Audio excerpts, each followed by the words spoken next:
بسم الله الرحمن الرحیم شروع اللہ کے نام سے جو بڑا مہربان نہایت رحم والا ہے۔ الله من الشيطان الرجيم. بسم الله الرحمن الرحيم.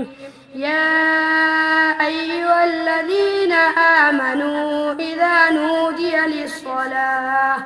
إذا نودي للصلاة من يوم الجمعة فاسعوا إلى ذكر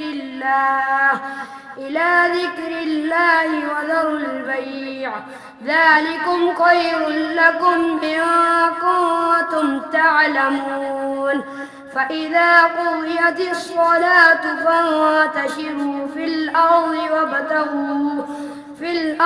وابتغوا من فضل الله واذكروا الله كثيرا لعلكم تفلحون.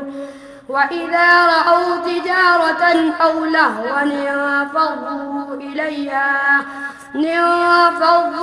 إليها وتركوك قائما. قل ما عند الله خير من اللهو ومن التجارة والله خير الرازقين. صدق الله العظيم.